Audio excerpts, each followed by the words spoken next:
Diffusion, the international science radio show. We have a bouncer on the doors of perception. The good, the bad, the ugly. It gets pretty exciting. The myths, the truths. Toxicology. Astroseismology. Magnetism. The dark side. Genetically engineered potatoes. Planetoid. Planetoid. I love that word. Hello and welcome to Diffusion. Sit back and ferment while we grow weird and wonderful science in your brain. I'm Ian Woolf. On this special edition in a two-part interview, Professor Johannes LeCoutre talks about biology as engineering and cellular agriculture, ahead of his talk at the Frontiers of Science Forum. On the night, I'll be running the question and answer session between the speakers and the audience. The science of life. Johannes LeCoutre is Professor at the School of Chemical Engineering at the University of New South Wales. He'll be speaking at the Frontiers of Science Forum about how biology evolved from a purely investigative science into an area of creative engineering, and specifically about growing food in new ways, cell by cell. I spoke with Johannes by Zoom, and for part one of the interview, I began by asking him, how has biology evolved? I do believe that almost biology would be the mother of all sciences. No pun intended here, very clearly. And also that biology is getting a lot of momentum as we go along. Interestingly, if you look at physics and chemistry, they are maybe a little bit, I would not say older, but they are certainly a little bit further in their applicability and in their application potential. Clearly with chemistry, we see this from soaps to pharma to all of the products in our daily life. Physics, the same thing. We have computers, we have cars. And what happened here is that these sciences went from a period of pure empirics, where maybe Galileo was sitting in a church looking at the swinging of a lamp or these types of things, or Aristotle sitting in his bathtub and I think it was, or Socrates, I don't know, even know the one with the Eureka. But the point is that there always has been an empirical period in many of these sciences before then things turn around. And to have been offered this professorship here at UNSW by the Faculty of Engineering for a topic to attract me as a biologist for a topic that is very much a biological topic in an engineering environment. So what I will show during the talk at the event on March 25th at the Golf Club will be that people like Charles Darwin, but also Leonardo da Vinci and others have been diligently collecting butterflies, flowers, what have you, the botanist, to describe them in great detail. And there are beautiful paintings from many people in the 16th, 17th, 18th, 19th century of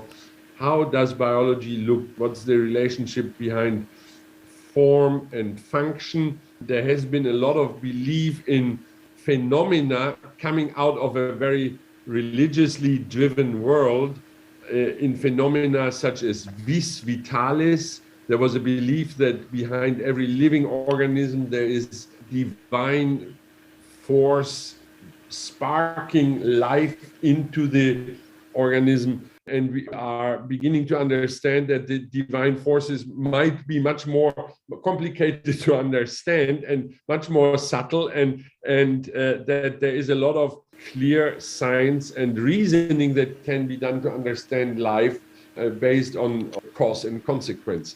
So having said that, again, there's beautiful drawings. I will try to show a few by Leonardo da Vinci and you name it. And then as time went by and knowledge in life sciences and in biology across the various kingdoms from botany to zoology to maybe also some microorganismal life, as knowledge really became supra-critical, and in particular as the understanding of genomics and of DNA and of genetic inheritance had been accomplished in the 50s with Crick and Watson, obviously, and so on. All of a sudden, biology became something where you can do engineering. And that started with small life forms from bacteria such as E. coli to flies and insects such as Drosophila into smaller, maybe worm-like animals. And now, basically, we can engineer life across the spectrum of botany, zoology, what have you. We can engineer a lot. We are beginning to understand brains. We are beginning to understand minds. And what happened maybe 50 years in electronics and in physics, where you then started to build consumer electronics and consumer things, is clearly now happening also with the life sciences. Integrating actually also all of the knowledge obtained in chemistry and all of the knowledge obtained in physics together with all of the knowledge of and the strictness of thinking in mathematics. So that's why I would say biology is the mother of all sciences. And if you are then a biology, you can ask yourself, what am I supposed to do now? And there are, in my view, you can either work, there are two fundamental processes in life, and one is reproduction and the other is eating, if you give it some thought. These are key processes, and they are the key processes to maintain a species. So reproduction and eating. And so my choice then came to look into eating. And I spent 20 years with the world's biggest food company. Before that, I looked into sugar uptake into cells. And before that, I looked how life sort of contributes to life in photosynthetic systems. But if you're looking into food, what I just have said is becoming very interesting, because we are a species in need of food. Every species needs to nourish itself one way or another. And we are living on a planet that is becoming very crowded at the same time. As a human society, we will be about 10 billion people by 2050, and these numbers are known to everybody and are out there. We need to nourish and feed those people, right? So having said all of this, now technologies are becoming available to produce food using biology and using all of what I have said basically up until now to produce food in a new way that will make systems hopefully more sustainable and more palatable for the entire planet, because the planet is a biological system in and by itself and can be seen as an organism, as an animal, if you will. The planet Earth is a big animal, a big organism, which is governed by exactly the same rules. And as we all know, you could even then argue the planet is getting sick or is having issues or problems. And we need to look into those. And the principles always are the same. The principles always remain the same, from being economically sound, from going from competition to collaboration. These are important biological principles as you evolve. And funny enough, now there are technologies, and that's what we are working on at UNSW, where food, and in particular animal-based food, such as meat, but also milk, but also palm oil for that matter, or coffee even, can be produced and will be produced using cellular principles without using the entire animal. The overarching term behind all of this is cellular agriculture. And the idea would be to develop materials such as meat, cell-based meat, cultured meat, there are many names for this, such as meat, but again, also milk, cheese, and these types of things directly on a cellular way without having to grow, kill animals, but also without all of the disadvantages animals might or might not bring. And there will always be meat, there will always be milk and dairy, but there will be new technologies complementing existing technologies and also playing a role in addition to all of the plant-based stuff that we are seeing right now. So now I talked a lot. Maybe, Ian, I give it back to you and you come up with further questions where we're going. Certainly.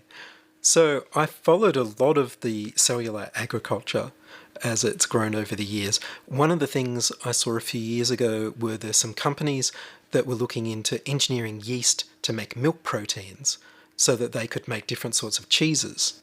And they were going from the genome being sequenced of all sorts of mammals that produce milk, so not just cows, but they suggested that when they were raising money for their startup, that not only could they do cow milk and cow cheese perhaps, but they might be able to do more exotic animals that had their genome sequenced as well. Did anything ever happen from those, or are they still under development, do you know? There is a lot happening in the dairy and in the precision fermentation domain. Companies are producing casein, developing all kinds of milk proteins. There are also companies out there looking at rare animals. There's even companies looking at human milk production to come up with infant formula, which is very interesting. Long story short, at this point, we have not seen anything hugely dominating in supermarket shelves. And what is happening, I think, in the whole dairy domain, actually nothing is as of yet in shelves available, because all of these activities do require sound regulatory approval, which is important and good that we have regulatory authorities. And to my understanding, certainly not the human, but also none of the other milk products are available. Oh, that's a shame. It seemed like, as you say, such a good idea that babies would be better with a milk that was more like human milk than, say, perhaps cow milk or derived sort of products that are available at the moment. And the idea of having narwhal milk cheese or all sorts of other animals that also produce milk that could have cheese produced by yeast in the lab rather than from the animals directly sounded like an interesting and exotic idea. Look, I'm from a cheese country. I'm Swiss, and I'm from a cheese-making country. I am completely stunned and overwhelmed about the high quality and the fantastic cheeses. I love cheese here in Australia. It's definitely spectacular what you can get here. So I think this is actually on a good track. I see things happening in the field, and my point would be this is a matter of time when we get to consume these products. The problem is really scaling. At the end of the day, what you see is that companies switch to exotic species or breeds for the reason that maybe those don't need to be scaled and business can be developed on smaller quantities just by making the point this is very exotic. But the overarching issue and problem will be to produce not one, not tens, but hundreds of metric tons of material, one way or another, in order to make this a meaningful global proposition to consumers. And that's not trivial. That is absolutely not trivial. There's a lot of debate, a lot of fight, a lot of arguing, and a lot of technology push. And then there's a lot of money being put into this, and slowly but steadily we will be getting there, but this is not happening overnight. You're listening to Ian Woolf on Diffusion Science Radio. Send emails to science@diffusionradio.com.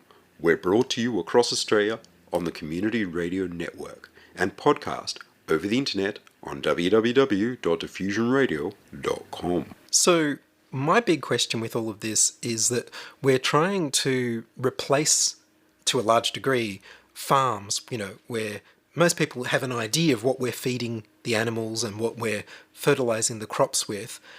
In the lab, what are we feeding to produce meat or milk proteins or any of these other things that would happen with cellular agriculture? What's the feedstock? So, very importantly, let me make this very clear, Ian, and also very loud, because I have a loud voice anyway, but we're not trying to replace farms. This is really important. We are not trying to replace farms. On the contrary, we are trying to develop technology to work with farmers, to empower farmers, to interact with farmers, and to drive new technologies into the 21st and 22nd centuries. So think of indoor cropping. What we're doing here again is we develop technology where we grow small greens and leafy stuff indoors in cities and so on, but these technologies should be applied and governed by farmers. We need farmers, and we are definitely not aiming to replace farmers. We are trying to give new technology into the hands of farmers because we need to be more conscious about our environment, about the planet, and we need to feed more people and produce much more material. So that is important, and we need farmers, and we need to work with farmers. We need to actually also possibly work with producers of grains and of hay and of grass and of people that have land where all of this material is coming from, because chances are that the supply chains into this new industry will be exactly the same supply chains as we have them now, that just the process is taken out of the animal and made available to produce identical materials. So again, the need for farmers, their competence, their interests, their business, their everything is super important for us. And we want to work with the farmers.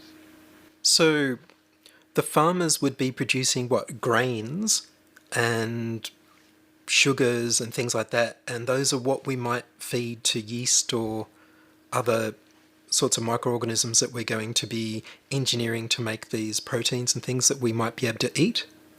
The way I see it, and the way we're discussing this, there is one law in physics, and there's a German way of putting it, which is basically just saying von nix kommt nix, which means nothing comes from nothing, or I think you get the point. And the thing is, if you want to produce a metric ton of material, you need to put in a metric ton of material. It does not grow from nowhere. And this is very important. It doesn't grow out of nowhere from air or something. You need to put in a ton of material if you want to produce a ton of material. And for producing this input, we clearly need farmers.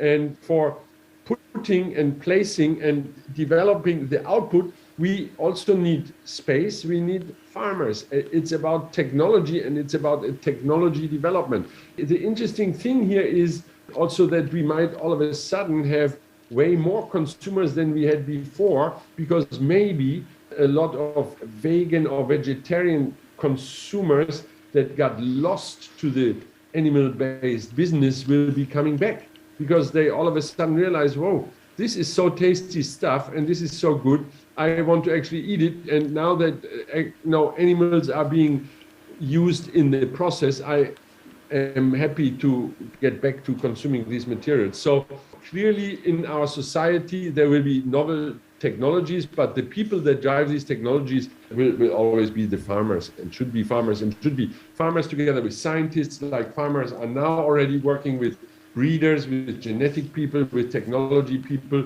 It's just a development, and it's an appropriate development in this 21st century. That's the way I look at it. I guess I'm trying to get like a picture. So, I mean, there was a time when we were talking about engineering crops to produce some of these animal proteins and these new sort of products to feed us all. And now we're talking about cellular agriculture. So we're still going to get all these crops as the feedstock that goes in. So the ton of feedstock goes in, and it could be grain, it could be sugar, it could be whatever that we can... I'm just trying to work out what they eat. It could be food waste. Food waste. Maybe one day it will be food waste. 30% of our food is being wasted. Wouldn't it be good if we can use that to grow at least new food? I don't know, but I interrupted you. That's all right. I guess I'm just trying to get like a picture of what these little organisms are eating. So if we've got a factory producing milk proteins, or if we've got a bioreactor growing muscle cells for cultured meat, or what are these things eating? Because they're living organisms and they're producing protein, so they need to eat something. And I'm just trying to work out what goes in. Yes. So they need to eat something. So physically, chemically, and biologically, what you need is energy and building blocks. And you need maybe some signal transduction molecules. This is what you need. So you need a lot of energy, which usually is provided through carbohydrates. And then you need building blocks, which usually comes through amino acids, proteins, these types of things. You need to put in biomass. And the problem is, if you want to grow this in a credible and also in a successful way, this has to be affordable. I should actually say this has to be cheap, and this probably has to be very cheap because no consumer on Earth will sustainably go for beautiful cell-based meat products if they are 10 times the cost of what the animal-based material would be. So it will not work and it will not fly to feed these organisms with anything more expensive than what a cow eats now. So that's clear. It has to be ideally less expensive. And so that's what you need to think of. And if you're thinking of carbohydrates and if you think of sugar is not necessarily inexpensive, and yet there has got to be carbohydrates in there. So these are discussions that drive a scientific agenda based on macroeconomical considerations and calculations that somebody has got to do. And the closest thought to have would be to say, hey, why can't we just use the same input that is being right now for the cow, just without the cow? The problem is surely what's happening in the cow right now is that the muscle cells are being fed by blood, so we'd have to have some sort of artificial blood because we can't just feed grain to the muscles. No, we cannot just feed grain to the muscles. That is true. Maybe we can do without the blood, though, because you can process grain through biotransformational steps into some sort of liquid that will then give you the media that make it to feed those cells. Yes, and those are very old ideas. There is nothing unusual. The question is just, how do you manage to succeed? Yes, so the blood is really something that you need in a cow, actually, or in an animal. You need the blood in order to have this big, solid life form that is walking on around, supported by a skeleton, by bones, protected by a skin and leather. How do you circulate nutrients and oxygen in this system? Now, if you say, okay, I don't want to have this system in the first place, I don't want bones, I don't want to have skin and leather, you can do possibly without the blood, but you still, of course, need to manage to perfuse all of the nutrients as a liquid into your cellular material, clearly, yes. And I'm thinking about the extra applications. If you can replace blood for the muscle cells growing and that you're growing into your meat, that sounds like a sort of thing that could also apply to medicine, because a blood substitute would be an amazing thing for the world. Yeah, but that's a totally different story. Yes, but clearly, yes, no, without a doubt. I think there are approaches. I'm not an expert on that, but again, what we are trying to do is we are trying to generate biomass in a way more disorganized three-dimensional arrangement as compared to a live animal.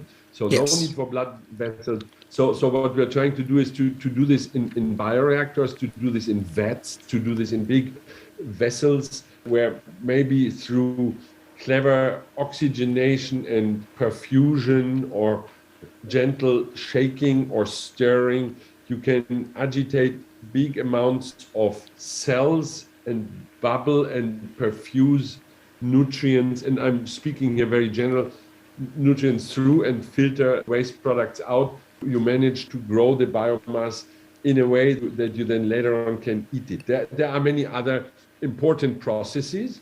We are talking in the field of scaffolds and scaffolding, which means you need to impart or develop some sort of dimensionality, three-dimensionality, in order to eventually have texture, structure, and again, three-dimensionality.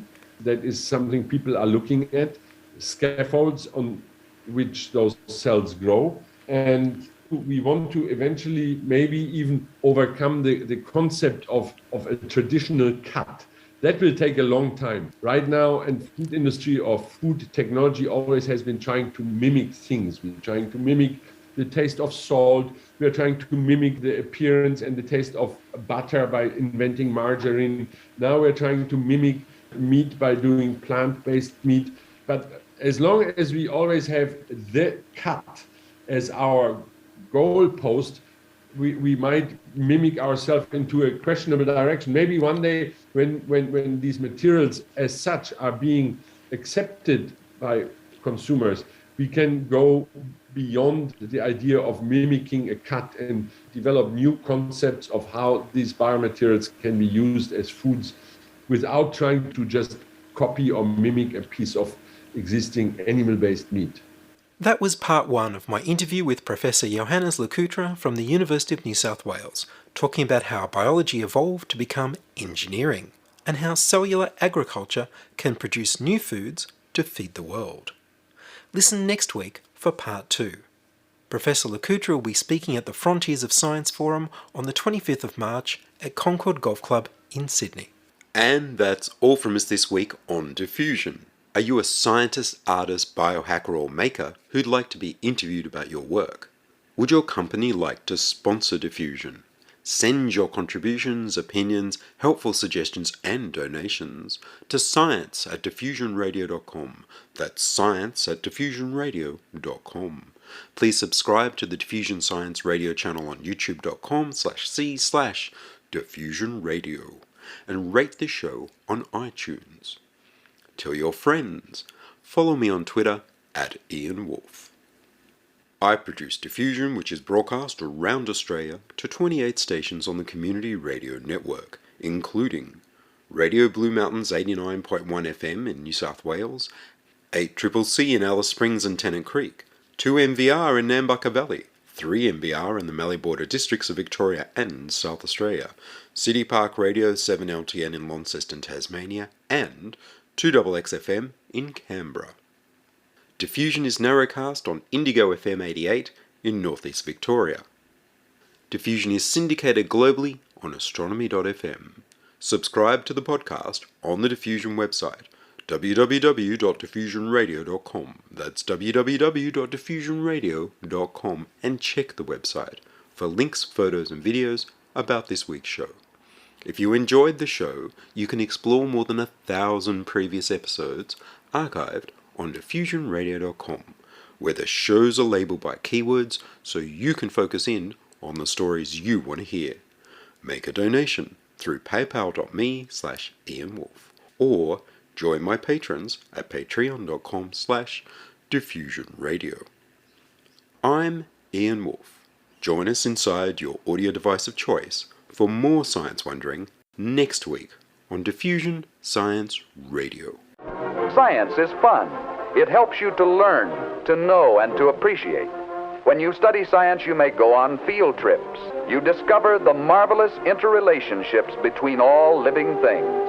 You learn to read the history of the Earth as it is written in rocks and fossils. You find out what makes things tick, everything from a molecule to a living organism. In the study of science is found the most useful and satisfying knowledge of man. Knowledge of his physical world, its past, its present, and its future. And in your moments of relaxation, now and in the years to come, you will find the study of science leading you into fascinating pursuits: photography, collecting. Why study science? Study science because you will find in the study of science a richer, more rewarding life.